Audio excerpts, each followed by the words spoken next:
All right, guys, I guess we can say we're starting. Welcome to another joint session with yours truly, where we talk about whatever you guys want to talk about, but primarily, hopefully, your own insights into maybe local conspiracies, your own personal experiences that relate to things on the show, weird sightings. I mean, we can talk about all kinds of stuff, but I do like taking your calls. We do this once a month. It is free to pop into if you see me posting about it, and then it's archived for Plus members. So let's see. Of course, if you are joining us on the Zoom side of things, which is really the only people who are here, which is a bit of a bummer because we can get into the several hundreds if the Facebook works or the YouTube works. And right now we're going to be in the dozens. So I hope everyone is here, feels like talking. And in the middle of your screen, I believe is where, towards the bottom panel, is where you will see the hand raising thing where you can put your hand up. And that is how I know you want to say something. I got a bit of a sunburn today. It is one of the great things about San Diego is before you close out February, you can get some sun. Trying to do that whole thing, you know, we hear the advice about how good the sun is, but I'm feeling pretty rough right now because of it. Too much of a good thing, right? People are still popping in. But all right, I see a couple of hands. Martian archaeologist. I mean, that's an attention grabber. You know, I'm going to call on Martian archaeologist. Martian. What's up, man? Hello there, Greg. How are you? Hey, I can't complain. How are you? I'm excellent. I'm even better after seeing your Squatterman hat. Oh, is that what that is? Oh, yeah, that's what that is. You didn't know that?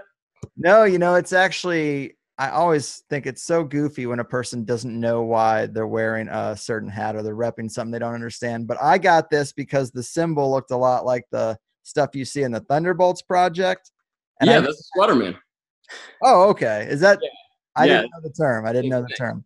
Because this is actually something else. It's probably something cowboyish. I don't know, maybe some team. But to me, it's a Thunderbolts project hat. I don't know why Lids is on the Thunderbolts project game, but as far as I'm concerned, they are. Well, at least we know where they got it, right? Who knows what they're trying to invoke? It's a Right. powerful symbol. So, as you can guess from my name, I get my real question for you is, what's your feeling about uh, what's on Mars? And then I guess a follow-up question to that is, what do you think the powers that be are gonna reveal about it? Well, I'm kind of in the John Brandenburg group. I think what he brought to the table was pretty legit. He seems to have found this certain isotope that is only in nuclear weapons in the Martian atmosphere. I don't know how you can determine where it is. I mean, an atmosphere is supposed to be swirling all around the ball, I thought. So if it's millions of years ago, I don't know how you can say it's over the Cydonia region, but that's what he says.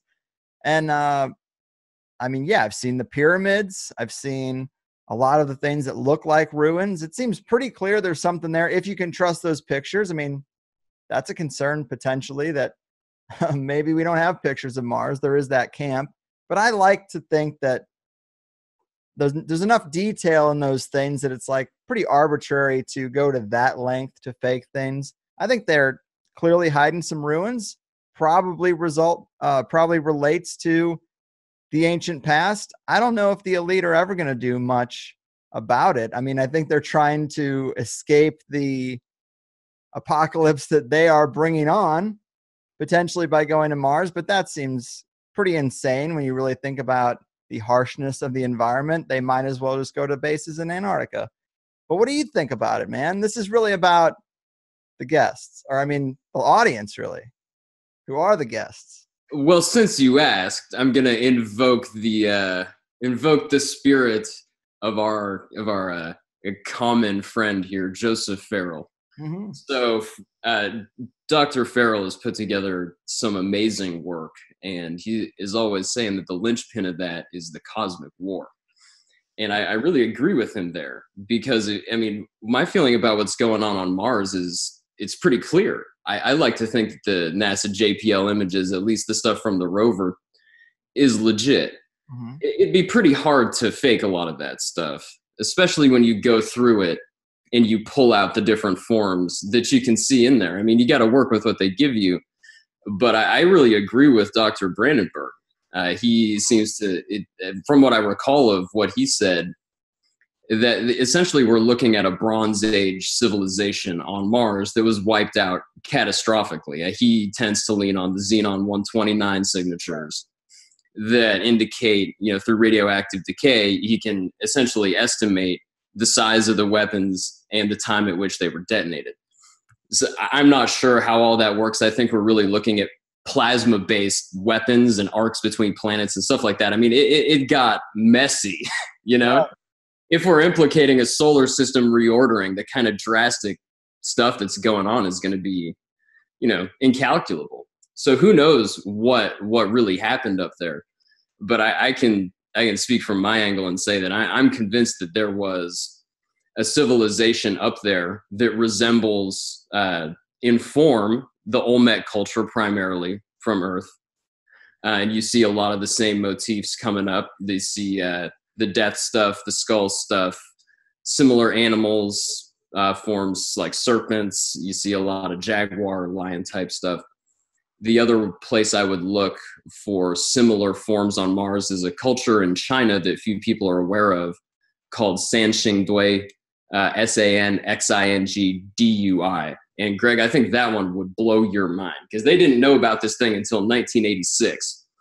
And even the old Chinese had lost track of this thing. And if you look at some of their bronzes, these guys were just maniacs. And they're some of the most interesting forms I've ever seen. So, you and the audience might get a kick out of looking at that. But that's some of the other stuff we see up there. So, you look back at Edgar Cayce and the other kind of mystic traditions who talk about the Atlanteans being connected with the Olmecs and the Mayans and stuff like that. And I think we have a good basis to project that, to the cosmic war and the history of the solar system. And that's basically where I'm at with that. Yeah, man, I like what you're saying, especially the idea of plasma-based weapons. I mean, things that in our context, we don't even know to exist necessarily. I mean, you and I might, but it's hard to assess things that we don't have examples of in our current culture. So maybe we are seeing some effects of some exotic weaponry. The question is always, well, why wipe out a Bronze Age civilization? And is the thought that it was potentially done on accident, or might these tools actually be accessible for a civilization really only at the level of the Mayans or the Aztecs? Is that the thought? Well, the photos that we have from JPL show a civilization of roughly Bronze Age technology level that was wiped out catastrophically with the presence of marine life. That's what I see in these photos. And I've done my best on Twitter and Instagram to kind of pull these out and show people. So that's what I think we've got there. Do they have photos of other stuff? Probably. If this is what they're letting out, God knows what they have, because they're not even hiding this stuff. And so, do you think it's involved in the elite's plan for themselves? Oh, I'm sure of it. I think that going back. Oh yeah, I think so. I think that they believe that they have heritage there. I think that it's connected with their cosmology. I think in some way you have two competing factions that ended up on Earth, and Dr. Farrell talks about this a lot. But I think in my mind, the planets that are referenced in the cosmic war, I think really the cultures probably came from Mars and then the exploded planet. And those are basically the two camps that we're looking at that ended up here, plus whoever was already here, Mm-hmm. It seems to me that that's what we've got going on. So at least one faction of them believes that they're from there. So why wouldn't they go back? It's their home. They want to reclaim that. I guess that's true. Maybe it's not as hazardous as it would seem based on the pictures. I mean, it just seems like you go there, you got the food you brought, but it doesn't seem like there are a ton of resources there. From what I can see, it just looks like rock. Am I missing stuff? Are you seeing any kind of uh, foliage beyond that? I mean, it No, seems it's all dead. right. I mean, so to go back, obviously, maybe they're thinking about things on a higher spiritual plane or reclaiming their, original Yeah. homeland. But it just seems like a big waste of time to go there, kind I of. don't think so. And the real reason is because if you find a human culture, human like culture up there, and it has connections, obviously, and artistic motifs and other ways that you can demonstrate to cultures that are on Earth, what does that mean for territorial claims on Earth vis-a-vis antiquity and other stuff, right? So that's an interesting angle. What does Oh that yeah, mean? that would If, get pretty interesting for sure. if I'm the inheritor of a 3 million-year-old culture from Mars that came here and settled this place, what does that do to my territorial claim here as opposed to the hominids who were already here? You know what I mean? So I think that if they're actually doing that, right? We live in a legalistic society. So if someone goes up there and finds that stuff, at least, someone who's, subjected to Western imperialism over the last however many hundreds of years is going to be like, hey, are you guys even from here? Do you even have any right to do this? Right. So I like the sentiment there, but I feel like the empire kind of starts the chain of custody wherever they want. They kind of seem to. I mean, ask the Native Americans how important it is that they were here first, or that this is their birthright. well, that's the benefits of hegemony, isn't it? Of course. Yep. So that's basically where I'm at with Mars. It's old. It's there. They know it is. Oh They, yeah, and I don't mean to say it's a waste of time from our perspective. Obviously, that's the kind of knowledge I would want. That's the kind of place I would want them to go if we actually had some integrity in our missions and we actually got to see what was found. But I'm thinking about from their perspective, if they already know the story, if they already know what's up there, it's like a real tall order to go back. How do you feel about the moon landing? Do you think that was legit or that we've been there? I guess. oh, so yeah, for sure we've been there. Whether the footage is real or not is really beside the point, you know. True. And the thing is, like, if you look at the Soviets faked the image of their first guy in space, but they actually sent the guy to space. But the footage was faked. So why would we not take the same precaution? So I mean, it makes sense that would be an option. To say that we didn't go there, I think, is a little crazy because there were other countries tracking the telemetry data of that thing, and they would have probably called us out on it if that was legit. It's a little extreme, of course, to say that. And just because some footage is fake doesn't mean you have any idea what else has happened that wasn't aired. That's Yeah. obviously true.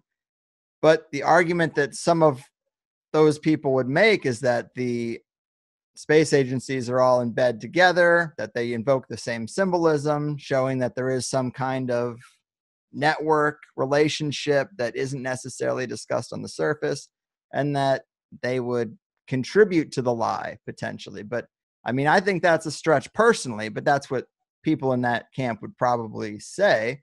I think something that's pretty interesting that I just learned is that I saw an article from the Smithsonian's website where they talked about, oh, here's a nice little anecdote from the Apollo missions. We had to hypnotize a certain astronaut. They wouldn't say which one, but some astronaut that was swearing, couldn't stop swearing. When I go to work, if I, traditionally had a job, I would be able to stop swearing if I had to. Like, a lot of people's job depends on it, and they're quite able to not. But this particular astronaut, this story goes, couldn't stop swearing.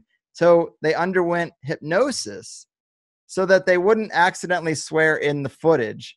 And in my opinion, it's like, well, there's a disclosure that there was some hypnotism, but I think the lie here is over what it really was about. And I think it potentially could tie into why these guys on the panel are looking at each other like, I don't know, did you see stars on the moon? Did we see stars? I don't know.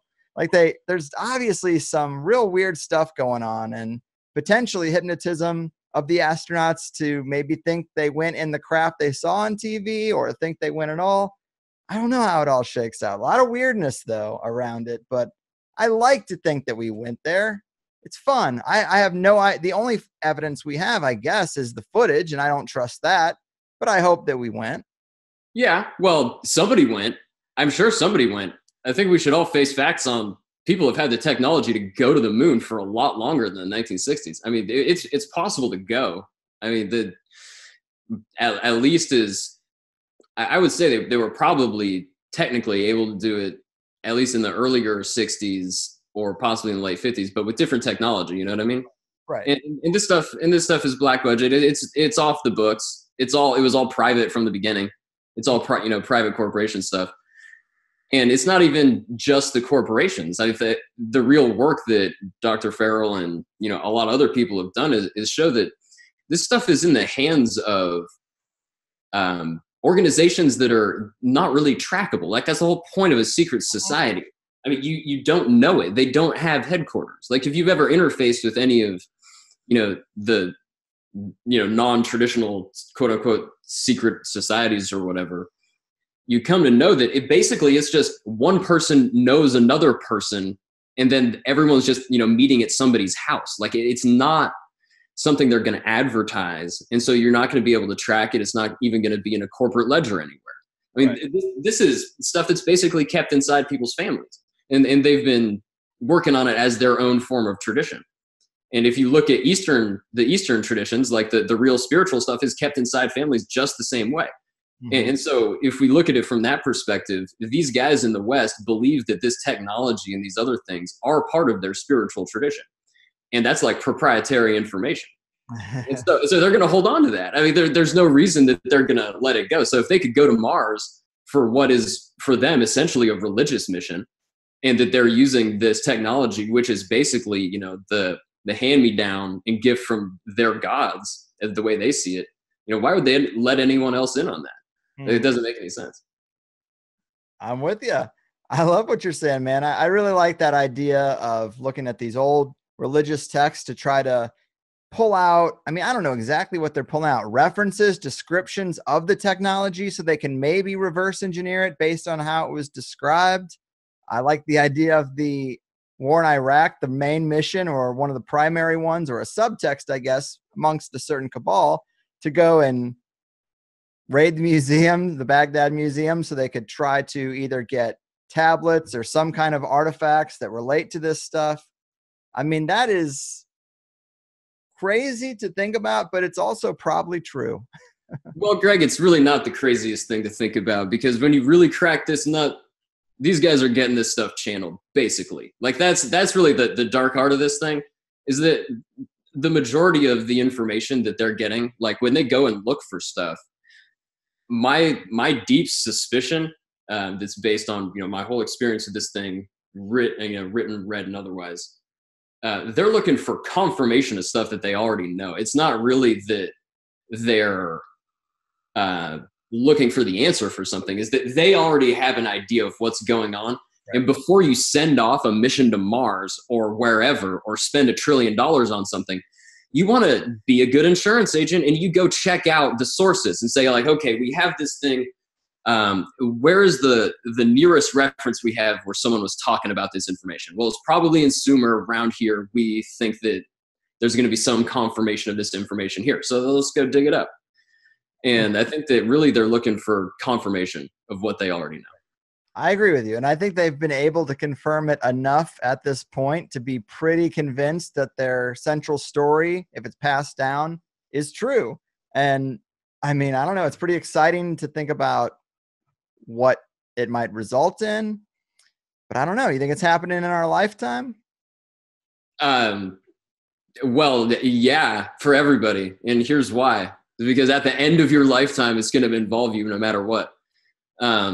Basically, the stuff that they're doing now, if you want to talk about really high-level linguistic operations, the manipulation of social media, and also the generation of a parallel version of reality that is kind of presented to us as the internet, but it's a collected version of data, right? It's like a simulated version of the world that's constructed of habitual tendencies of all of the people that are acting in it, which is basically, a parallel set of karma for every person, if you want to look at the Buddhist view.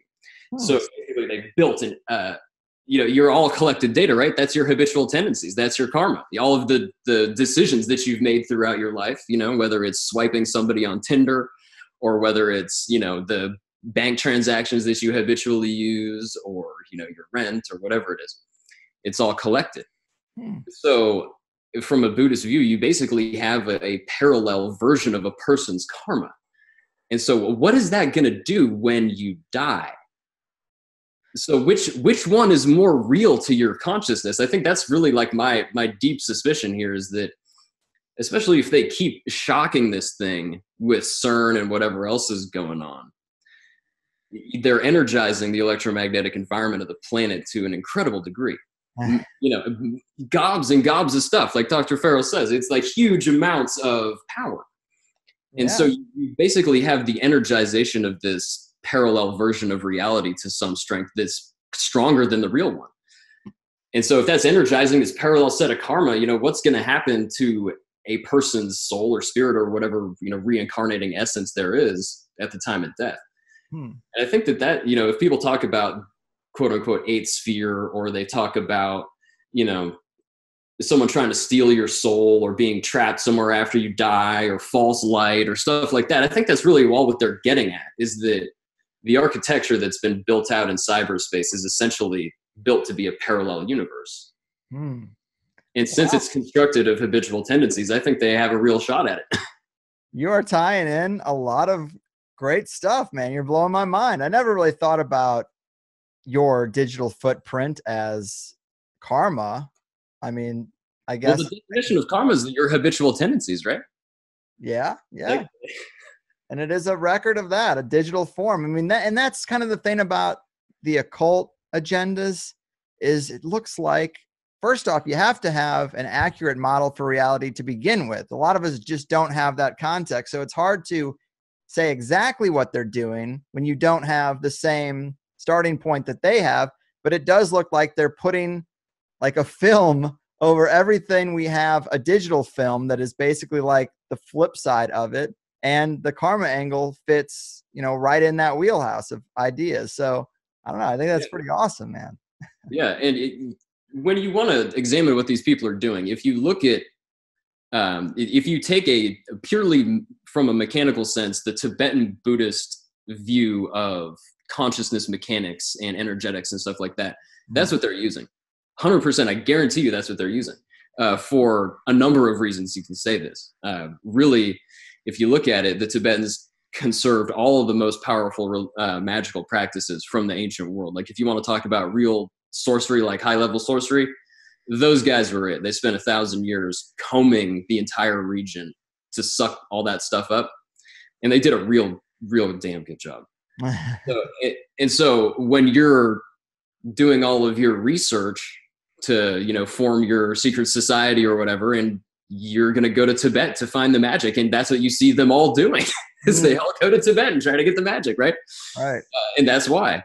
I wish we knew more about secret societies in the East. I mean, everyone talks about the triads, but I'm not talking about mafia stuff. I want the families that are handing this stuff down on their side of the world. Because as you say, it seems like they have a higher depth of knowledge there. Well, you're never going to get it. That's the problem. That the thing with those guys is they're very purist about what they're doing. I mean, you can get Western dissemination stuff, but the real hardcore lineages, those are passed down to very, very few people. And the kind of stuff that you have to go through to get that, like it would boggle the mind of a Western person. They would just be like, that's insane. That's not even possible. Right.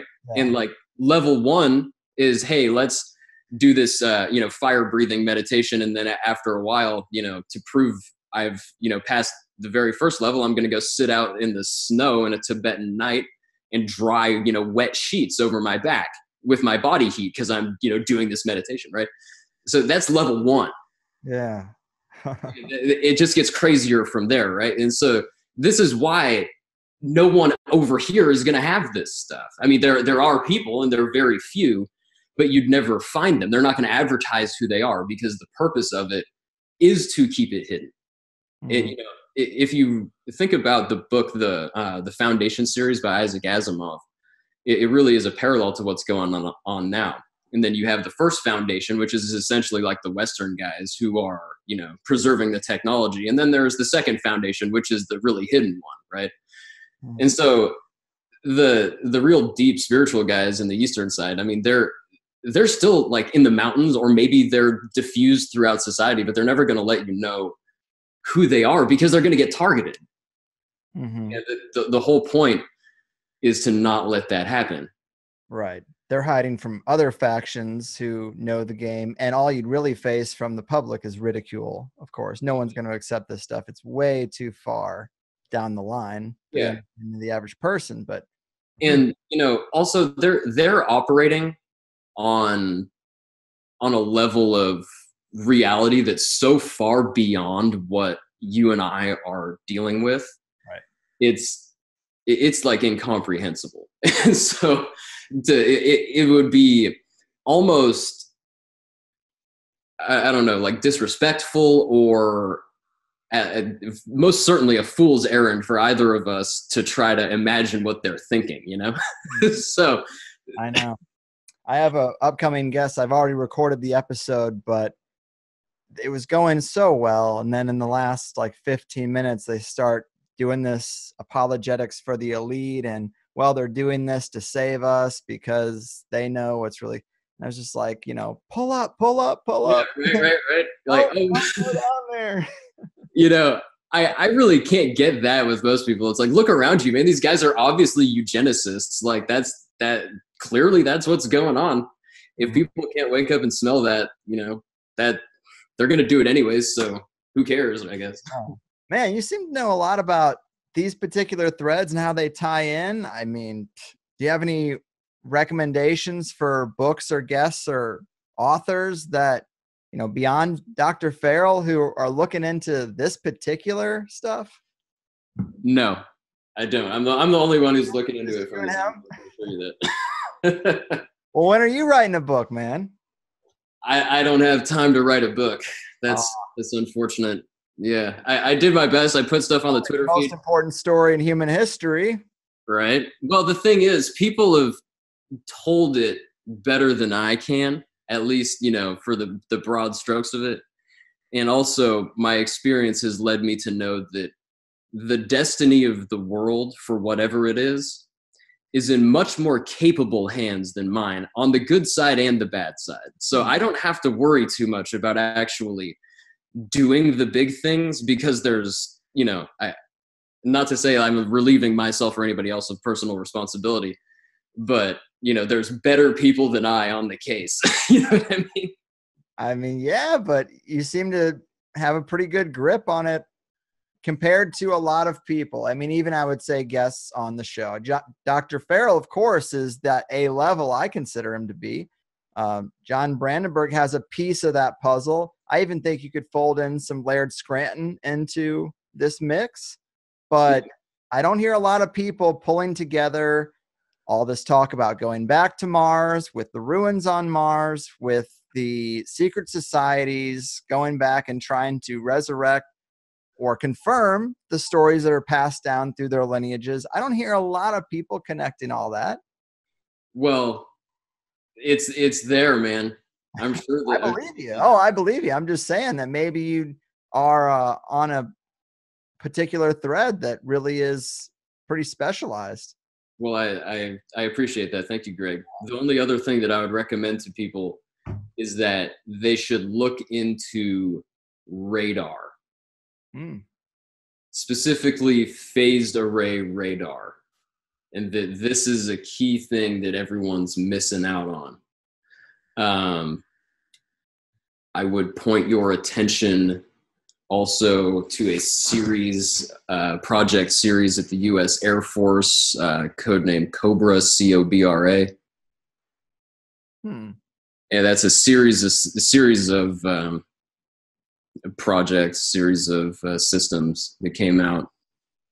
There's a big one in Alaska, operated for a while. It was one of the biggest radar stations on Earth. It's like 1,500 miles off of Russia. You can like see Russia from the island, And this thing, this whole system is part of something called Space Track. there was a project in Space Track was around for a long time, but Cobra became a part of it. And ostensibly, I think this thing is tracking ballistic missiles and also space stuff. But everyone will know that when's the last time anyone launched a ballistic missile to track, right? So if you look at space tracking stuff, they're tracking UFOs, right? I mean, that's the purpose of having the tracking stuff out in space, really. I mean, kind of meteors, but and that, so the Cobra system is all a part of this. And you've got Dane, Cobra Dane, Dane, which is out on the island. You've got Cobra Ball, Cobra Eye. And, if you look up the patches for this stuff, the Air Force patches, Cobra Eye, is like the kind of Illuminati eye sort of thing. And everything's like, the earth encircled by serpents with lightning bolts and, all this stuff. And this is their really high tech surveillance system. Now the unit's been turned into something called it's the 16th Space Control Squadron now, out of Colorado, and their new system's called UHF Spirit, right? Which I think is great, because when you invoke the spirit thing, that's really what this whole thing is about, right? It's basically a big divination thing, really, is what they're doing in some way. But people have to understand that the other thing about phased array radar, and phased array anything pretty much, is that it doesn't just detect stuff. Like, you can pop things with that. And so when you look at Dr. Farrell's work and works of other people like Tom Bearden, if people go look up Tom Bearden and his lecture on psychotronics, this will blow your mind and make all this stuff make tons of sense. So basically, if you're interfering two waves, you're creating a standing wave space. And what Bearden is saying, what Dr. Farrell relates also, is basically this creates a localized stress in the medium and a scalar waves, and that gets realized as effects in our three-dimensional space. That could be something like an explosion, depending on what you're doing. It could be heating, cooling, putting things in motion, killing them, whatever, getting you high, even. Like, what doesn't really matter. You tune the effect however you want. But the thing is, with the phased array stuff, you can turn it into a freaking weapon. So that's what this stuff really is. Like, if you look at these giant phased array networks, I mean, they're really, in one way, weapons. They're also fantastic detectors, don't get me wrong. I mean, they will do that for sure.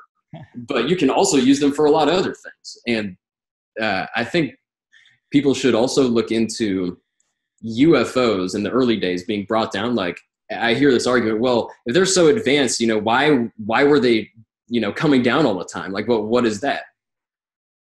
I think an easy explanation for that is the time that they started coming down is right around the time when humans started experimenting with phased array radar. And so I find it highly probable that some of these early things were brought down probably accidentally by applications of phased array radar. Wow. And I think that's a possibility that, people ought to look into, because there's a lot of stuff here. Yeah, well, they're not talking about. Yeah, sorry, but yeah, Reich's Cloudbuster gun. I mean, that was clearly playing off the environment in some way with some unintended effects, but it seemed to attract UFOs. I don't know if taking them down was in the mix there, but it definitely seemed to have some kind of unintended effect on them. And it seems like possibly the Dr. Judy Wood stuff could be in the mix there. What really took down the Twin Towers? Yeah, well, I think Judy Wood was talking about like infrared or microwaves or stuff like that, something like that. I think it was microwaves. Right. To me, that sounds close. Yeah, well, yeah. I mean, it's the same concept. It's just a different frequency band, right? I mean, that's what we're looking at, and that's the problem with 5G too, right? That's just a giant series of these things that, all this giant standing wave pattern that they're generating with this 5G stuff. I mean, they're not telling you about that part of it. They're like, oh, we're just hopping from one transmitter to another, so it's really fast. Like, no, you're creating a giant standing wave pattern. Man, great first call, dude. You're quite knowledgeable on this. You're like a sci-fi shaman-gineer. Oh, well, I really appreciate that. That is a massive compliment. Thank you, Greg.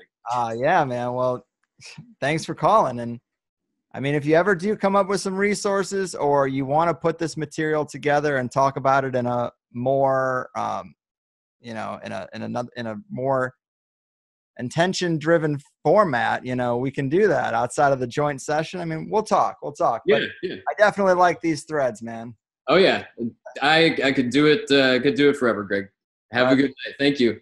Hey, thank you. Take care. Take care, Greg. That was a great first call. Oh, I feel bad sometimes because I go with these calls for quite a while. I mean, we're talking about close to 40 minutes here, but with the stuff we talk about, it gets so complex that you really do need some time to get into something. And I feel like if someone's on a roll, just let them go. So I definitely appreciated his call, and I am a big Farrell fan as well. Sorry, I'm just trying to do my thing here. All right. Yeah, but that was a good call. I'm a big fan of those particular threads. I think a lot of that stuff is in the mix. I'm going to check out those Cobra patches for sure. And let's see what people are saying. A lot of talk about that dog. Well, she is old, so she appreciates it. And yeah, somebody says this dude's blowing my mind, way too high for this. I felt inequipped as well. Let me just say. All right, let's call on someone else here.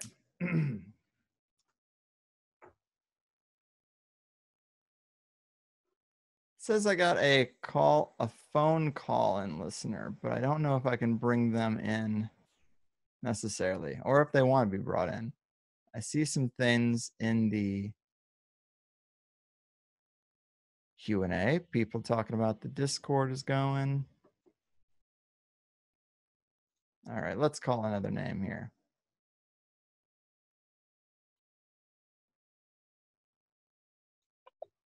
Puppet Journeyman. I believe we've talked. I believe this isn't your first rodeo. Puppet, are you with me? Mr. Journeyman.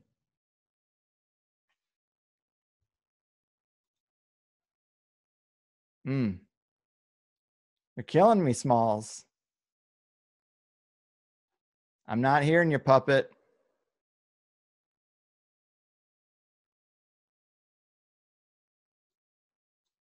All right, well, he's gone. So I see a lot of people here, but I don't see a ton of hands up. If you want to talk, throw that hand up. Okay, I see some hands going up now. Let's go with Derek Murphy. Derek, what's happened? I think we've talked before too, have we not?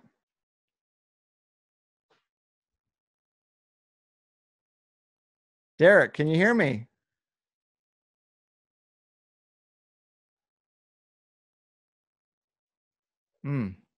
Derek just raised his hand. He got called on. That's 2 for 2. Let's see what some people are saying.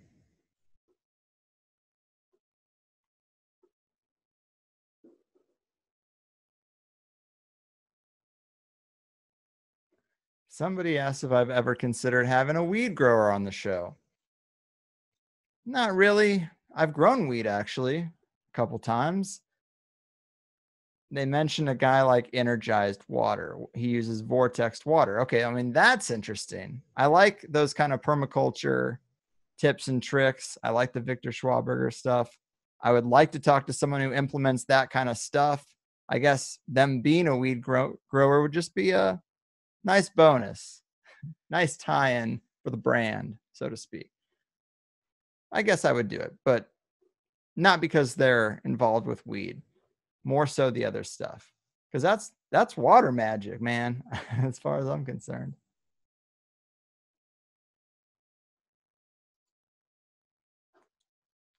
All right.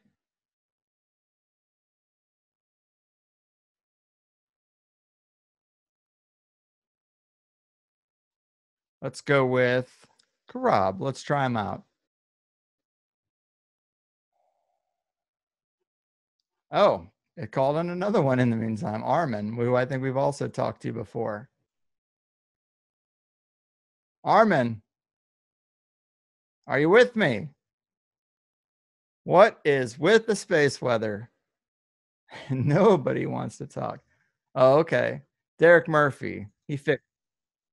Derek, Can you hear me? I can. All right. Hallelujah. Sorry about that, brother. It's all right. It happens. All right. Big fan. Huge fan. Thank you. I've been listening for like 3 or 4 years now. Wow. I think roughly 4. Since I started working overnight, I listen to podcasts while I work stock shelves at a supermarket. Makes And sense. you're my number one recommendation for this type of stuff. Best in the biz, brother. I appreciate that. Awesome. I've kind of been working on my own little deep dive into my area around here, like a little Michael Wan style deep dive I on love hearing Andover, that. Massachusetts. Sorry, where are you from? Andover, Mass. Or I'm from Tewksbury, but Andover is like the town that you might know. I've heard of. It's like 20 minutes north of Boston, like 20 minutes south of New Hampshire. Okay. Um, Okay. So like a year and a half ago, I started trying to like during all these deep dives you were doing on your show, I was like, why is there nothing going on up in my area when I thought that the country was kind of founded up here? Yeah. So the only thing I knew going into it was that we have a couple Raytheon locations here, um, 2 different ones, like pretty close to each other, right near me. So I did a little research on that, and I never hear Raytheon brought up with the whole. It's always like Lockheed Martin and stuff. I'm gonna ramble probably because I'm gonna try to condense these into like an easily digestible bunch of threads. That's why So we're here, man. Sure. and I'm really nervous. So, but Ah. I found out. I'm just gonna try to run off some threads. I found out that Vannevar Bush was the founder of Raytheon, and he was the head of Majestic 12. Like there's like a quote from Eisenhower saying, only answer to me and to Bush," like speaking of Vannevar Bush. So he's the head of Majestic 12, and he was also at the Philadelphia experiment, and he was also um, at the building of the atomic bomb. So he's a big player in all these different fields at the time. He was like one of the number one guys. He was at MIT, so all the Baron around all the John Trump stuff of all the stuff going up to MIT. Yep. He would have definitely been there at the time. But I never ever hear Raytheon brought up. It's always just Lockheed and Boeing and that kind of stuff. So I just want to throw that out there. Oh, I mean, you are right. I do hear Raytheon, but usually when I'm rattling off some examples, I leave them out. So Yeah. I'm definitely guilty. I know they're important to the story. And the Vannevar Bush thing I was going to say was just what you said about the John G. Trump stuff.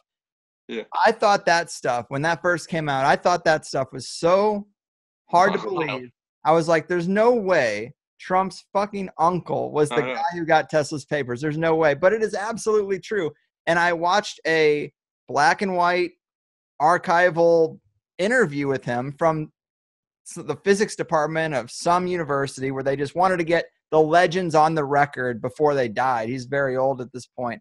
And this is John G. Trump. And he says that when he was working on his thesis, he had a problem in the electromagnetic area. Like he's talking about exotic properties of electricity. I mean, he's talking about Tesla type stuff.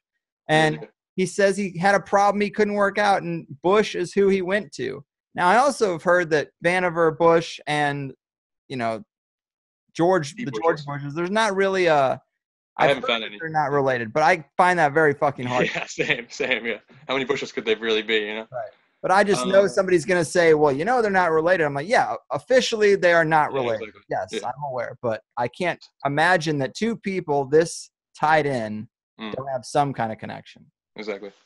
So that was just one little thread. So at the beginning, that's kind of like what could possibly be interesting around my area. And I was like getting big into like the underground base type stuff.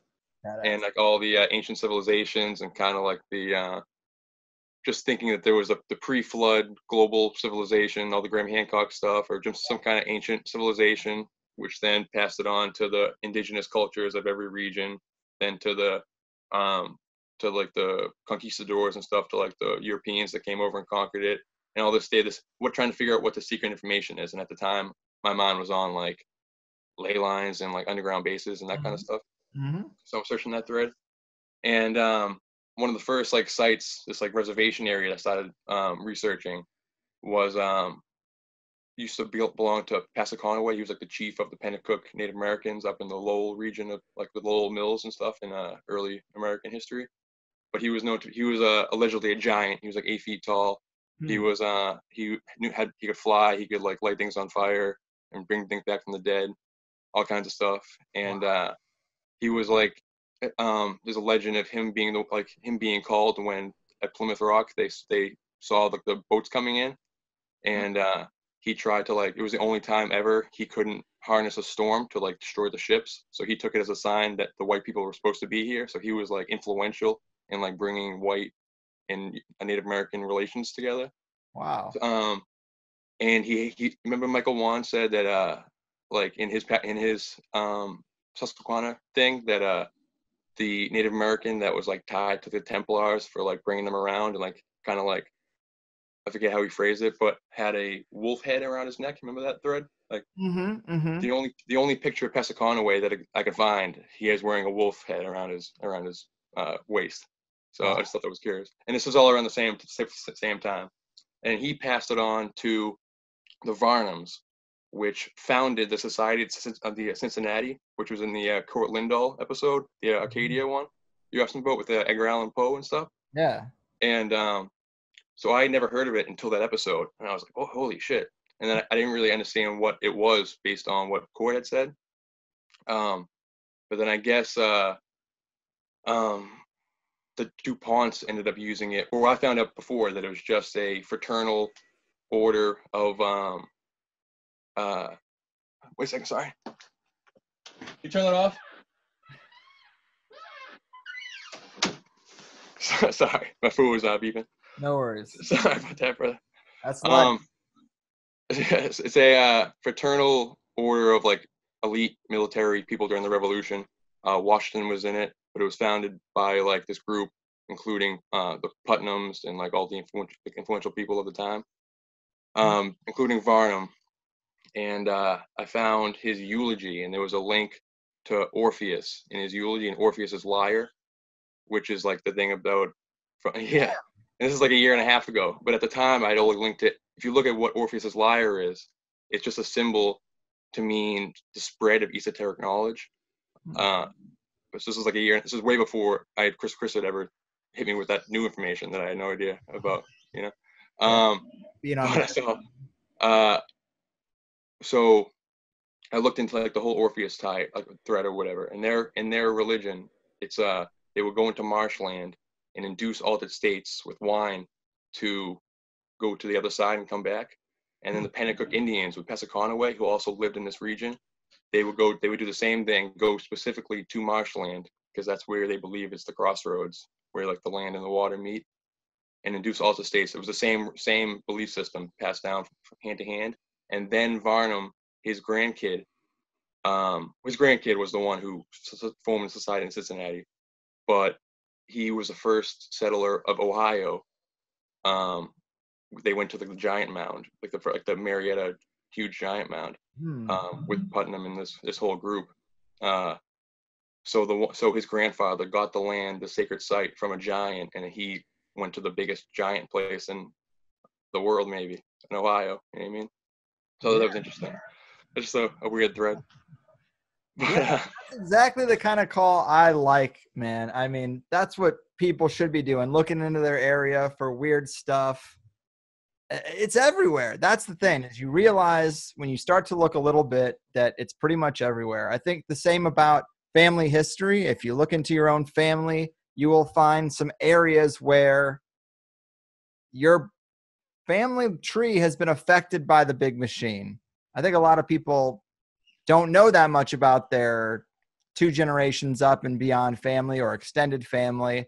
I know I learned some stuff when I started looking, and I was like, wow, a lot of the conspiracies we talk about generally seem abstract, but here's some real effects that have affected the lives of my parents' parents, I mean, that's kind of a huge deal. Usually we just think these things are out there somewhere. And I also feel the same way about just local stuff. It's fun to hear about different pockets of the United States, but if you start to scratch that itch yourself, you will find some stuff. I was just listening to something I'm really not too equipped to even talk about yet because I don't have the words, but James Shelby Downard was a guy who he really he didn't start synchromysticism, but he came up with a lot of stuff that we put in that box today. I think it was him who initially described the JFK assassination as the killing of the king ritual, and that, the 33rd degree, and that it happened in threes. The killing of the king was JFK, his brother, and then Martin Luther King, the third king. So, they were all on the same ley line too. Right? Yeah, exactly. Yeah. It's obviously rituals. You know how they go, multi-layers on multi-layers. I have a thread for that, which is like the real point of me calling. Which sure, is sure. A big one. I could go on for a really long time with this, so I want to condense it into like a 1-minute little elevator pitch for you. Cool. I'll just smoke a little smoke here and let you do your thing. So during this whole little quest thing, this is happening around the time of like the Tracy Twyman Mithras episode and stuff, which is like big like influence with this whole little quest. Right on. It's tough to I've never really organized it. Like I'm just a lazy stoner who works overnight and just listens to the shit. So, but on this journey, I found this video. It only has like 500 views on it on YouTube from like 2012. Called like the Delta Grid Matrix, something like World Grid or whatever, where this guy went onto Google Earth and he plotted this. He put in the prime meridian of the planet, the ecliptic, and the major delta systems of the planet, and it formed this grid that included every single site you can possibly think of, every single ancient sacred site you can possibly think of on it. Are you talking about it formed almost like a pentagram? No, it's like this is formed like almost like visualize like the equator and like the prime meridian, how that is like spread over the planet, just a bunch of lines, but it's hundreds of lines or dozens of lines that are created using this grid, and along these lines, or you can think of any site, Stonehenge or the pyramids or any type of sacred site, it'll be included on this grid. And it was the wildest thing and like the big thing was that it was based around where the rivers are on the planet. So, and it's crazy. So for that to be the case, it would have to have something to do with like the makeup of this matrix we're living in or whatever, where the rivers are physically linked somehow. So, long story short, I think rivers are portals. I've been like calling Clyde Lewis all the time, trying to talk about it. I don't know if you listen to him that very much. But, have you gotten through? All the time, yeah. I'm on all the time. I'm really building a good rapport with him. He's liking it now. I'm into rivers or portals. I like. Yeah, I actually had a 1-hour phone call with Michael Wan about it a couple weeks ago. Yeah. Awesome. Yeah, I did. I don't want to bring up any bad subjects, but I was on Lindsay's podcast, Rogue Ways. Right. I did like did a little 2-hour thing with her, like because she was in it when it was just on the high side group. Right. Solid. But so and also I went to America's Stonehenge during this time. It's like 10 minutes from my house. It's in Salem, New Hampshire, and it ties into the Rivers of Portals thing. When you go there, the first 5 minutes they show you a little intro video. You just go and sit in and watch it, and it's on a loop, and then you go out and check everything out. Right. And in the video, his kid, Stone or whatever, the guy's name is Stone. He owns it. His kid was messing around with. So basically, America's Stonehenge, it's not huge monoliths like Stonehenge. It's like just archaeoastronomy, and it just points to all the major solar days and lunar days and the quarter days, and all mapped out in this huge plot of land, many acres, and there's big ritual sites and everything. It's really cool to look at, but it's not like impressive as like moving gigantic stones around. But it's dated back like 4,400 years ago and everything. So, so the alignments, he was messing around with the alignments, and he did the summer solstice. sunset, and it lines up perfectly with the real Stonehenge, like right through the center of it. And then the summer solstice sunrise, or maybe vice versa, went right through Teotihuacan. So on the summer solstice, it forms this line that connects Stonehenge with Teotihuacan in Mexico City, creating this line that goes up through the East Coast, through New York City, Philadelphia, the Missouri River Valley, America Stonehenge, Nova Scotia, all the interesting stuff along the East Coast, and the capitals of all of our major cities, are along the summer solstice line that connects with the real Stonehenge. And then that's what I was looking for when I found the the Delta grid matrix system. And that was the only time I've ever seen that line. Until this one guy, I forget his name, he came up with the Templar lines, like the Templar line guy. He calls it the Arcadia line, which is another interesting tie-in. But I don't ever hear it talked about, like, and they didn't mention this in the video at America Stonehenge. They just pointed out that it's aligned to Stonehenge and Teotihuacan. And then I'm looking at the map, and I'm looking at these lines, and it goes up through all the major cities along the East Coast and all the interesting shit, New Orleans and everything, all the most mystical stuff. And to connect it to Mars with the last call, Teotihuacan is on the 19.5, which is where the red face or like where the ancient ruins on Mars are, like the city, and that is also where the spot on Jupiter is and the spot on Neptune is, and like that's what what's his name, the Mars guy, John Greenberg. No, he's been around for like 30 years, like the Hoagland. Yeah. He's the 19.5 guy. He's the one who points to that. So it being a link to like every single planet. You familiar with that thread? A little bit. Yeah. I just don't want to like spend any time on it. But it's essentially saying that like the red spot on Jupiter is at the 19.5. So if you put a pyramid inside of a sphere, where the points touch on the sphere is at the 19.5 degree or whatever, and that's where the spot on Jupiter is, the blue spot on Neptune, the face on Mars, or Cydonia, or whatever that thing is, and also Teotihuacan. So this whole kind of, I think it's a link to this whole kind of way planets or the matrix is kind of like comprised. You know what I mean? Yeah. So what do you think's behind? You think it's like when we see these sites at these spots, do you think it is knowledgeable people harnessing the energy of the planet, or you think it's maybe subconscious? I think there's like I think it's not. This isn't a complete theory, obviously. I think this is just a piece of it. But I think a big chunk of the secret knowledge they have is the knowledge of this portal grid ley line system, where it's like a intergalactic highway system. The theory kind of ties flat Earth and sphere Earth together. Like if you can believe we're trapped on this planet and the only way to get out is through this portal system. So like all these ritual killings, like the Vegas thing, every single killing that happens, I think that you can twist some kind of like Chris Knowles, Tracy Twyman type ritual, is on a river, and then it's to charge this grid system in order to open and close these portals at times where they're not supposed to. It's a natural grid system that exists on every planet, and it's the secret knowledge. And then the whole Crowley shit is them trying to like co-opt it, and CERN or whatever is trying to open and close the portals when they're not supposed to, and that's what happened to Mars. That's what crashed Mars. Is like they fried their grid portal system, and it links every planet, but it also links every city or every other portal. So it's like the picture a human body with with the best acupuncturist with like thousands of needles all over your body.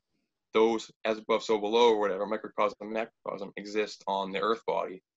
And I think that information was known by the people who observed it thousands of years ago, and then, or hundreds of thousands or whatever. And then that's been passed on. Like all these ancient sites, they're always like, well, this evidence of the Romans, the Phoenicians, the Israelites, the whatever. Why are they all here? Is it because it's one society, or is it because it's an intergalactic highway? It's a planetary highway system. But 2,000 years before ships were invented, they were traveling around the planet. You know what I mean? and also off planet. So it's on a schedule. That's the importance of the synchronicities on the days, is you have to do it on the certain days. And I don't know. People are always looking at the mounds and at the pyramids and stuff, but if you zoom out, so like Stonehenge, for instance, there's Stonehenge, and then there's like that one next to it that's like a couple miles away from it. You know what I mean? That other site. Mm-hmm. But it's like, but if you zoom out, there's a river right between it, and it almost like looks like a microchip or some kind of like, you know what I mean? Like people are focusing on the mounds as if those are like the portals, but I think it might be like tied to like the mystical waters and that aspect of everything. Could I be. know, and we're Martian. gonna matrix like a deal, like how it's all comprised. You know, it's Yeah. complicated, and that was like the real abridged version, so I don't bore you too much. No, that But was good. That was good. Martian archaeologist, who was the first caller, he said it's a resonance effect between the corresponding points in time and space. And I think that makes a lot of sense. Reminds me of the hollow fractal episode in Indra's Net. And exactly, yeah, you can that's exactly what it travel. is. Yep, Yeah. Those exactly. people also who used to say that the pyramids were built by tuning into the frequency of the stones, Yeah, counteracting their gravity and floating them into space, that kind of thing. yeah. I think the pyramids and stuff and the mounds. Like I went to the Freddie Silva. He came to New Hampshire, so over the summer, and he had a Cool. little lecture where he went over like all the ancient sites and how they're all like aligned with Venus and used for the same frequency or the same resonance purpose, where you like can travel astrally wherever, you know. Mhm. And so I think the pyramids and the mounds and these grottos or whatever all serve the same shamanic purpose where you can actually travel. But I think it's the same way where they say like they knew about ayahuasca because the plant told them. Like they know about the real like, you know what I mean? Like they have to go to that other state to get the Mhm. real information. So I think you go into the mounds or into the pyramids or whatever and have this resurrection 3-day ritual or whatever, um, astrally, to find the information or find this hidden information, the schedule of when to access the actual portal so you can materially travel wherever you want across the universe. And that could be the only way we can escape the planet for all we know. You know what I mean? You know what I Wow. mean? Yeah, It's man. fun. It's been the last. I mean, I literally I just read like I just watch TV. I'm like I mean this is I'm not a serious person, but like this has consumed my life over the last year and a half, thanks to your show and everything. You know what I Uh, mean? hey, you're killing it, man. You're blowing my mind. Obviously, like these things are all in the soup, and it's kind of about coalescing, but it's also about, your what the pieces that you're pulling into it that other people haven't. I feel like you're really onto something, man. I think this is really awesome. And I think like the grid matrix system. Like I re-listened to an older Tracy episode after the Mithras one, Hmm. like from like a year before or whatever, where like in the Plus show, she goes really deep about like the collapsing of the pillars and bringing down the whole world and bringing New Jerusalem and like that whole thing. You know what I mean? Hmm. And it's Hmm. about the 4 rivers of Eden flowing to New Jerusalem, and that's the legend. But it collapsed the pillars and resurrects the Titans. It were like whatever that whole concept of like these actual Titans being risen, like the whole like Geordie Rose thing, the ancient ones or whatever that they are. Do you see Aquaman yet, by any chance? Did I see what? Aquaman. Yes, I did. You know the end of Aquaman where the Leviathan's the good guy. Like, eh, like, have you noticed the theme where Titans are all over the fucking place? The Rock has that new show, that new American Ninja show, where it's about you are an Olympian climbing the mountain to overthrow the Titans and become a Titan. I did Like, notice that. Yeah. fucking crazy. And like the new Godzilla movie, during the trailer, she's talking about how like the rise of the Titans to claim Yes. their rightful place as rulers of the planet. So that whole like concept ties right in. So I think it's on one level, it's how they do their rituals of like uh on the individual level to like gain favor or whatever the fuck they're doing, whether it's like to get money or whatever they're doing with all this like Bohemian Grove shit. Right. But and then on another level, it's actually like to bring back the Titans or whatever the Chronos or whatever. Um, uh, because for the same reason she said, where they don't think they're ever gonna die, so there's no consequences. And a little side note: when I'm studying this ley line thing, the ley lines I thought I found cross at a point where it's like the biggest building in my area, and it's called Cross Point, and like on one side, so it's like the closest thing we have to a skyscraper in the area, and on one side it says Cross Point, on the other side it says Kronos on it, and this is like after I like formed this already. I found that, and I was like, you know what I mean? It ties to a lot of shit. And I think it's not the beat all end all, obviously. I know that, but like I think it's a big thread. So I just want people to like, whenever they hear this shit happening, find out if it was near a river.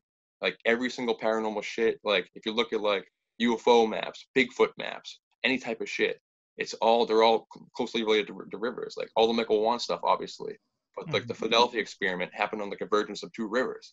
Like everything's on fucking rivers. So obviously, when people say rivers are important, it's because you need them to survive, to start civilization. We get that, but also if they have this literal physical or metaphysical link with the entire universe, like this endless web, like could be something big. You know what I mean? I just wanted to throw that rivers idea out to better minds than me that can maybe run with it, like the person before me who might invest more time than I do on this stuff.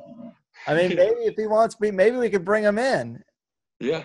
Without losing you, this would be a first. We've never done it. Never. I mean, hey. If you're interested, I'm down. Yeah. Okay. Let's see if Mark. If you're still listening. He's talking in the chat, so I do believe he's there. Oh, definitely, yeah. And he's got his hand up. It might still be up from earlier, but I'm giving him a little bit of time, and let's see if we can throw him in. Martian. Hello. All right. Wow. What's going on? Wow. Hello, Derek. How are you? What's happening? I'm good. I'm nervous, but I'm good. Nervous? Why? We're just hanging out. I'm talking to the biggest conspiracy podcaster in the game, the best in the biz right here. Are you evil? Yeah, but look at Greg, man. He's just one of us. We're all hanging out. I'm really It's true. just smoking a joint, having a beer, talking to buddies about some weird shit. I mean, that's what this is supposed to be, like loose talk about this kind of stuff. I feel like I've been hanging out with Greg for like 5 years. Same. Yeah, that's why it's cool. So, Martian, you've been listening to Derek because you've been commenting. How do you feel about this thread, about rivers, about portals? What are you thinking? Well, one thing, talking about rivers. So I was told, and I think I can tell people this because they have no idea what the context is. So I was told that it's a bad thing to do really intensive energy work, for instance, meditation or qigong or something like that. Like you don't want to do it by flowing water because your energy is going to get carried away. Oh, shit. So I think that when you're talking about, these things happening at confluences of flowing water, well, the thing that instantly comes to mind for me is that, well, it's carrying a bunch of energy to a point, right? Yep. And what's happening is you're getting basically two interfering vectors of energy coming together at this point. Mm-hmm. And the water itself is going to be carrying a lot of energy. I mean, we all have heard about the power of water to basically act as a really, really powerful psychometric object, you know. It carries intention, human intention quite well. So it makes sense, that they would place this thing or do their operations trying to tear holes between worlds at the confluence of these energetic points, right? And then, of course, then the Earth is going to naturally organize itself along an energetic framework, and so the rivers and the ley lines are going to be laid out pretty well. I mean, that's why you can use feng shui and stuff to figure out where the energetic stuff is, because the topology of the Earth, roughly corresponds to what's underneath it, as far as an energetic framework. So I think that makes sense. I think also when you mentioned Saturn and Cronus, I think that has a lot of meaning for all this stuff, right? I mean, Greg, man, the cult of Saturn is kind of running the show, right? Yeah. So what is that, right? What is this Saturn stuff?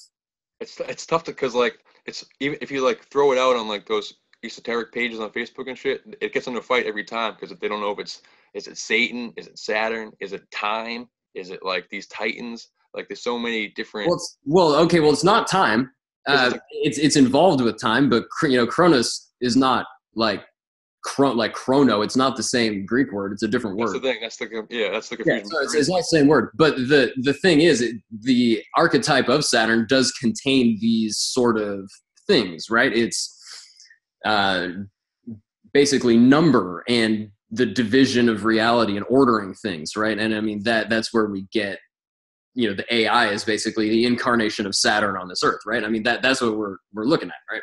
So Cronus and Saturn, that's a big thing. And so all the elites are worshiping Saturn, right? And from one angle it makes sense in a practical way because they're the ones who believe that it's their duty to order reality, right?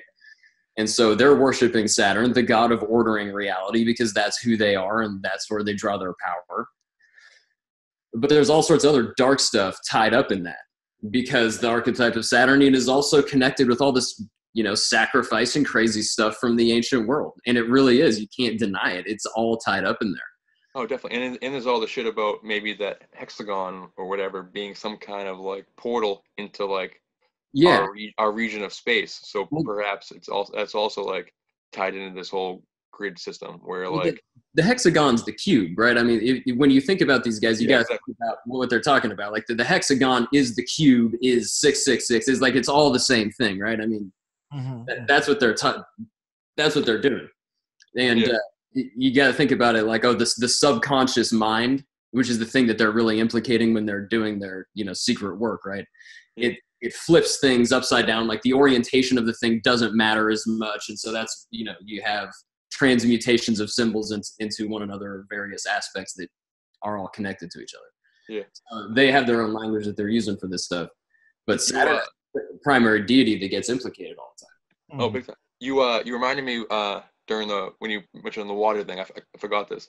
That experiment where I think Shema Engineer brought it up in his water episode, the water alchemy one, where there's that experiment where they broke down the DNA of HIV or whatever it was to like where it's almost like this, doesn't exist in the water at all. To its like base frequency, whatever it was, and then they almost like instant transmissioned it to Italy, from like France to Italy or something like that, like through this like. So what if take that concept and link that through like the mystical waters of like the entire universe, and there's so many creation myths about life starting where the fresh water and the sweet water merge, right? What's sorry, but it just jogged my memory about, isn't it the Dogons or is it the Maori? It's something from Laird Scranton, where one of these tribes, their legend is they came here on canoes. Holy shit. Like, right? I mean, that's what they say symbolically. Yeah. No, it's this very. If you search water creation myths, it's pretty much every single one. Like you'll get a long list. There are clear lists out there.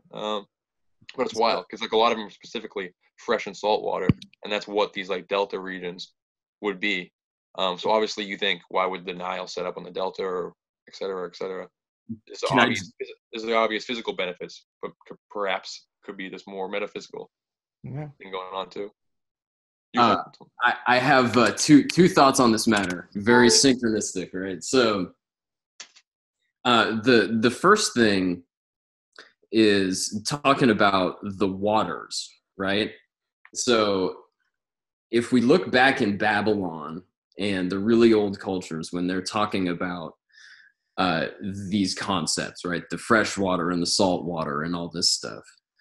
Well, you find that the old salt water, the original primal, mother deity, the one that kind of embodies that old salt water, is a deity named Namu or Nama in Sumerian, but that's in Babylonian that gets rendered as Tiamat. So, if we're familiar with cosmic war type stuff, Tiamat is basically the antagonist of the cosmic war. That's roughly corresponding to the exploded planet, and that's the force that's generating all of these chimera creatures, this kind of genetic engineering stuff, and is using the weather weapons and is doing all this stuff to cause problems. And so Marduk's got to go set it right and, kill this crazy chick. So that's what we get. So when I hear, the salt waters and stuff like that, that's what comes up for me, is that I think we have some other levels of metaphor to unpack there, because really in the really old ancient times, these references to the primal salt and freshwater oceans or freshwater seas, like those are references basically to deities, and not so much deities exactly, but more like regime changes, right? So you have like the old salt water, and then you have the fresh water, which is kind of descended from that, or is an elaboration or a refinement on that. And then you get the successive kind of emanation or incarnation of creation that gets successively more refined after that. And I think eventually you get the alchemical perfection of everything at the end of that. But so when I hear waters, that's what I thought. And then the other thing that I thought when you were talking about the diseases being decomposed into basically sets of electromagnetic waves, this is again in that psychotronics lecture by Tom Bearden, because he's talking about is that the Soviets were doing this back in the 70s pretty much, is that they and actually this is actually Priori, right, had figured out the electromagnetic transmission and curing of disease. It operates on the same principle, is that everything can basically be decomposed, not into a set of traditional electromagnetic waves like we're talking about, although that's a component of it. It also involves these scalar waves, and that it sounds kind of woo-woo to somebody because you don't hear about it in school, but it's pretty simple. Is that the traditional electromagnetic equations that we have, Oh, definitely, yeah. Yeah, It's the idea that if we're only just if we're all just different vibrations, then you can in the source water, these primordial waters, is how you can from basically nothing recreate a strand of HIV DNA. Then theoretically, you can somehow figure out the specifics of your personal vibrations and reassemble them wherever these linked waters would be throughout the entire universe. You know what I mean?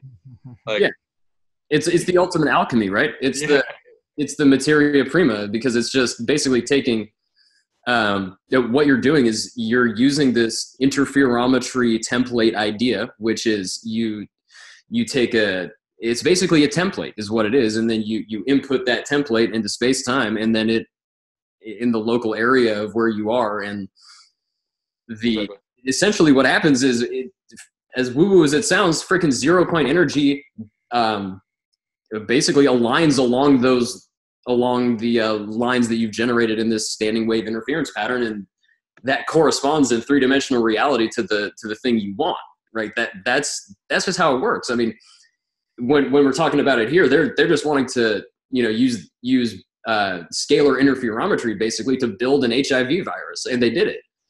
But people have been doing this since the 70s. I mean, my dad was a chemist back then, and he worked in Heidelberg back in the 70s, and he was like, yeah, I mean, he was saying that they were doing this stuff even back then, and that they were doing like a synthesis. It's kind of like a synthesis by interferometry. He says it was, they didn't talk about it a lot. It's kind of secret because it wasn't really, they weren't really great at it, at least where he was doing it. But it's possible to do, and then they're using, I mean, they weren't doing 0-point stuff. I think what he was telling me back then is that they were trying to do it with using interferometry projected into like a special kind of medium, some sort of plasma or something like that. I can't remember what it was. It was a long time. It's honestly probably like fourth state of water. Like when you look at like the whole mystical properties of water, it really it's very similar, like the whole black goo concept, honestly, of like it being like this panspermic essence that kind of like flies around the universe and then is triggered by like to this fourth state by like the energy properties of the sun.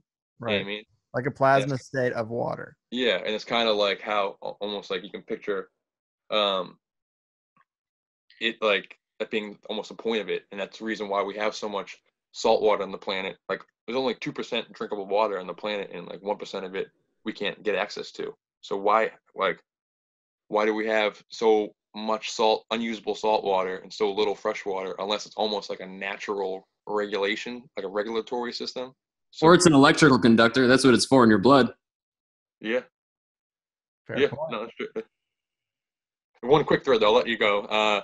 Sure. But like just to back to the river portal thing real quick. Like the idea that maybe in like my particular region, the idea that Crowley possibly let the Loch Ness in, like Right. Right. that whole concept. He did Yeah. it like on a river, like at the edge of the loch, and he actually moved to New Hampshire in 1913, and which is the source of this particular river in my region that I was like with the Raytheon and everything along it that I was researching.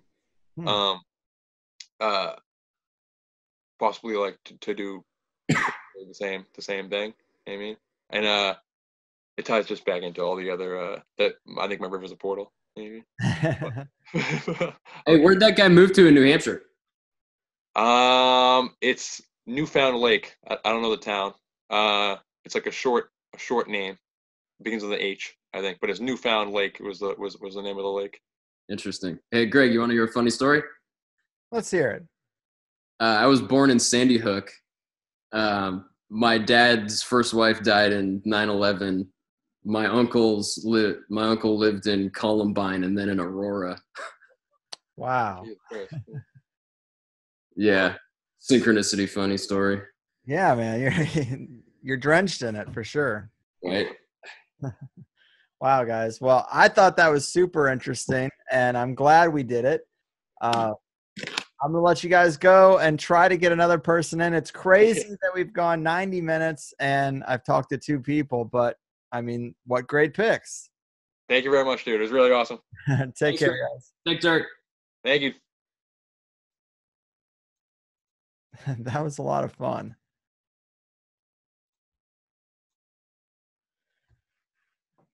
Man, deep stuff for sure.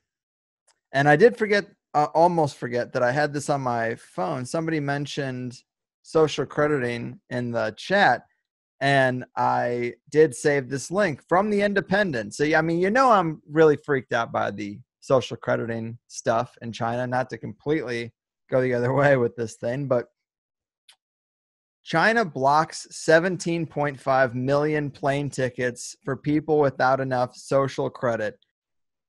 Let's see. That's the headline, but it says the Chinese government blocked 17.5 million would-be plane passengers from buying tickets last year as a punishment for offenses, including the failure to pay fines. Some 5.5 million people were also barred from traveling by train under a controversial social crediting system, which the ruling Communist Party claims will improve public behavior.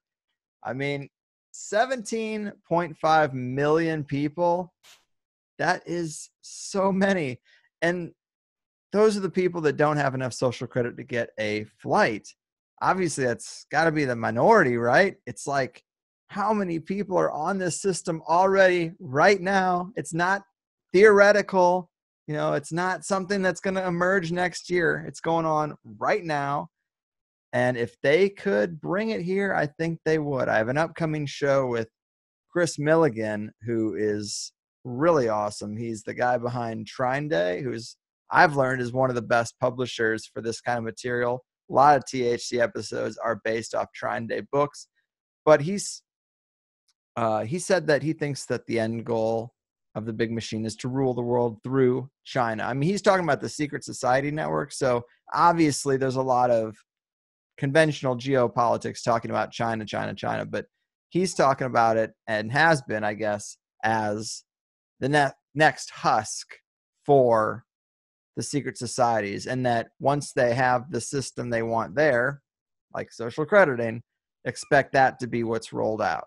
I mean, it makes sense. It was just a slight twist on kind of what you already hear by saying that the same networks are behind it, like Skull and Bones. Pretty wild stuff. But I really liked the water conversation, the river stuff. I mean, that's obviously way more epic than social crediting. I just think that's such a real thing that's going to happen to us. But the fourth phase of water, Gerald Pollack, I've been in talks with him to come on the show, and we haven't been able to schedule it, but it's kind of in my court. It's kind of my job actually now to hit him up and see if we can't get it done. But it folds into so many things, and I actually feel like I should go back and re-listen to the Shmanjiner water episode with the context of some of the more recent guests and what we just talked about, and kind of mine it a little bit, but hey, let's take another call. It has been 90 minutes. That is kind of a long time for one of these things, but I do want to try to get one more person in here. So if you're interested, please raise that hand. Somebody mentions Umbrella Academy. I concur. It is awesome. I'm a big fan of that show. I'm only like 5 or 6 episodes in, but I'm liking it.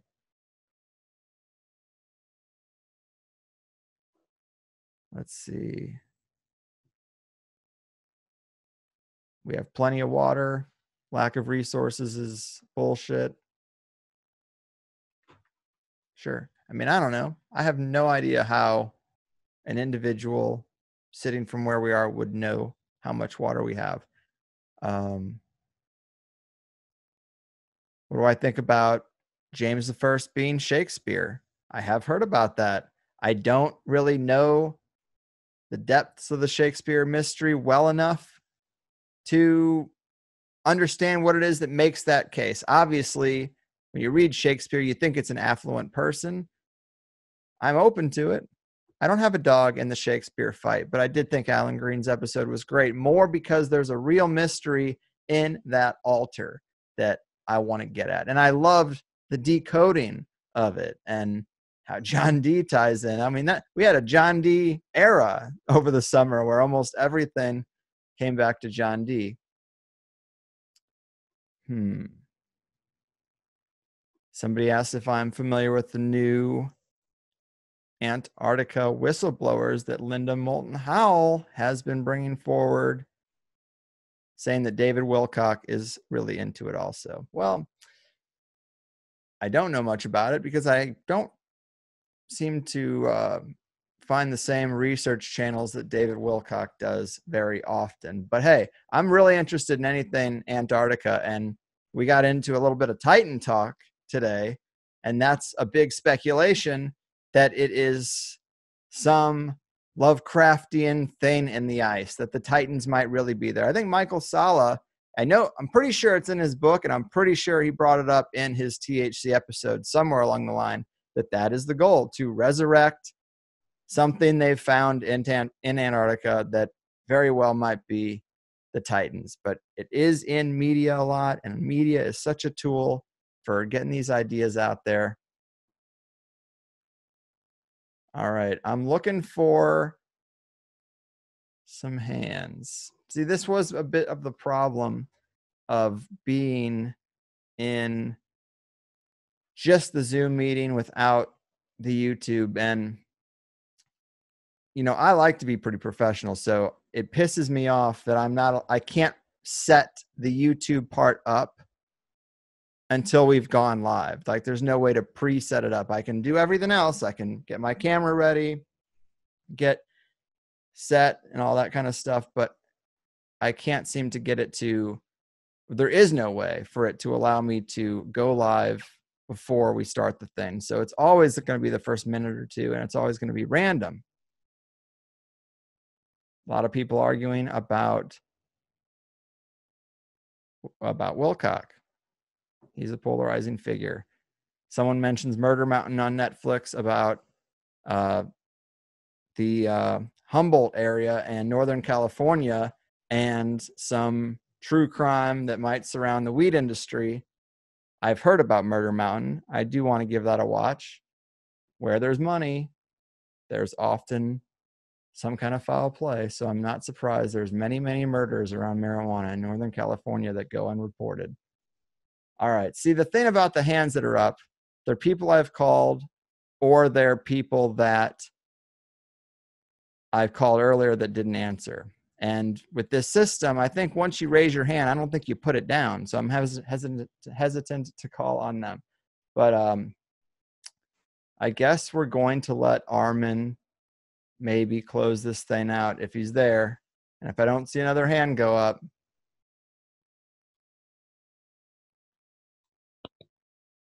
Armin. Hey, can you hear me? Yes. All right, this time it worked. Sorry. Yeah, last time I'm listening to the show and I'm making some music on the side. It's kind of just chilling, and then I didn't have my hand up. Suddenly you called my name. I was like, I'm running to the computer and I pressed the wrong button probably. But yeah, definitely not the quantity of colors, but quality of colors were very high tonight. Yeah, I wish I could actually join in on the last one. I was going to say, just kind of related to all that, I have a land that has access to northern branch of Potomac River. I mean, if you want to do some river magic, let's try it. I would love to try something. I have some bonfires coming up every month pretty much. But yeah, otherwise, yeah, I mean, miss you, man. I wish I was able to make it to the last 2 months. I've been just traveling, having its own, synchronicities. Also, was really exciting to see a little synchronicity with John Oliver you had. That was pretty funny. Yes, for people who don't know, I posted on social media. I do like John Oliver, but yeah, I don't like, obviously, the politics. I just like the comedy of it, and I think he covers some interesting pieces. But his most recent episode is an exact example of the problem with it. He does a 20-minute hit piece on psychics and how psychics are bullshit and all this stuff. And in the piece, he makes reference to a GameStop employee named Greg and puts a picture of some nerd in a GameStop uniform on the screen. I was like, wow, you had a psychic moment, as far as I'm concerned, in your hit piece on psychics. The irony. Yeah, for sure. Yeah, definitely don't agree with his politics all the time either, but it's one of the better ones. Yes. Yeah, sure. What are you gonna do? Well, awesome, man. Yeah, I really liked that earlier conversation too. You had something? Yeah, just the last note. Funny enough, I named the piece of my land also Anahita, which is the divine water. So even more related to the previous two guests. Tonight's been very watery, I guess. Very watery. Yeah, nice. Awesome. All right, have a good rest of the night then. Yeah, take care. All right. Bye. Goodbye, everyone. Good to talk to Armin again. Yeah, very watery episode, and I guess I'll end on this. So I'm sure a lot of people follow Gordon White, but if you don't, his farm in Tasmania recently was threatened by fires in the same way California is threatened by fires, like it was coming in hot, no pun intended. But brush fires were, I guess, just all over the place. I saw the map. It looked intense. And I know he has had to travel and move around and carry all of his valuables with him and not knowing what he's going to come back to. And they had an intention experiment, I guess, or an intention session with the premium members of Rune Soup. And they tried to bring the rain. And it's a big, long thing. You should check out his most recent solo show called What We Talk About When We Talk About Dragons, water dragons in particular. He really explains the whole context of what went down, but it's more than just, oh, we want it to rain, and then it rained, and the fires were put out by it. No, this is exact millimeters, how much rain is needed, how much rain is requested, how much rain falls. I mean, it's pretty intense. So I would refer you to that as something to follow up on. He's doing some great stuff with the Rune Soup Premium membership. I mean, he really has taken this group of people.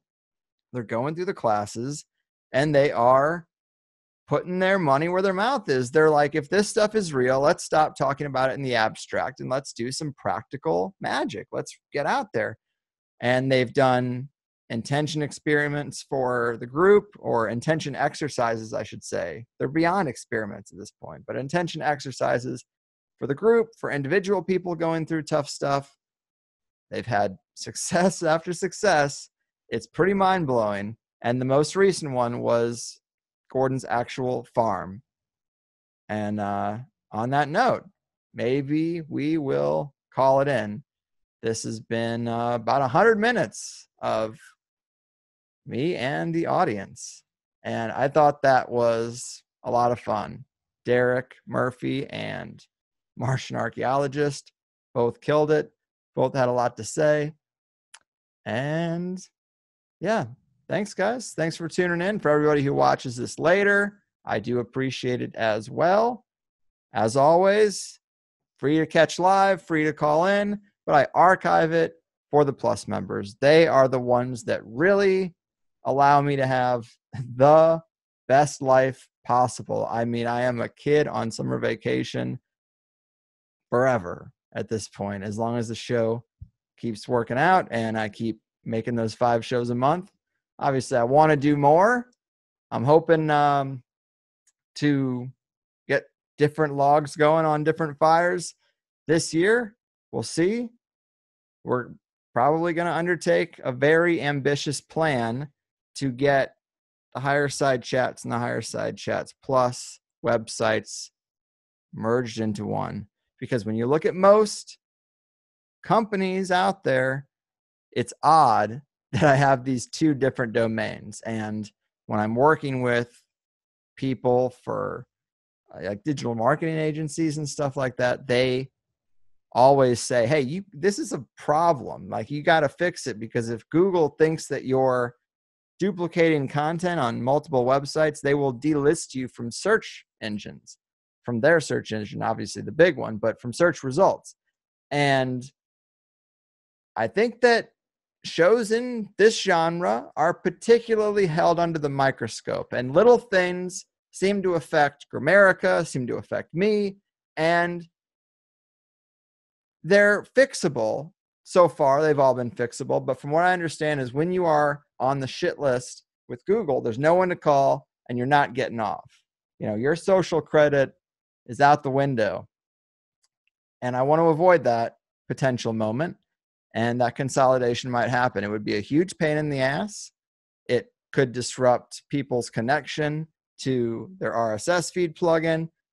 I'm stressed out about it. I don't love it, but it is something that might have to happen if we're really thinking about the fact that I'm going to be doing this show for 50 years. And Jesus Christ, the students become the teacher. I mean, I thought the guests tonight here, just the audience guests, were mind-blowing. And most of the audience has probably passed me up in understanding, but I will continue to try to put on the professional face and ask the right questions to the right people and bring more knowledge to the people who can really do something with it, even if I am just the middleman. But yeah, guys, I appreciate it.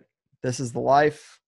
I am so lucky that anybody pays attention, and I will keep taking it very seriously as a job, even if the rest of my life is kind of a joke. Take care, guys.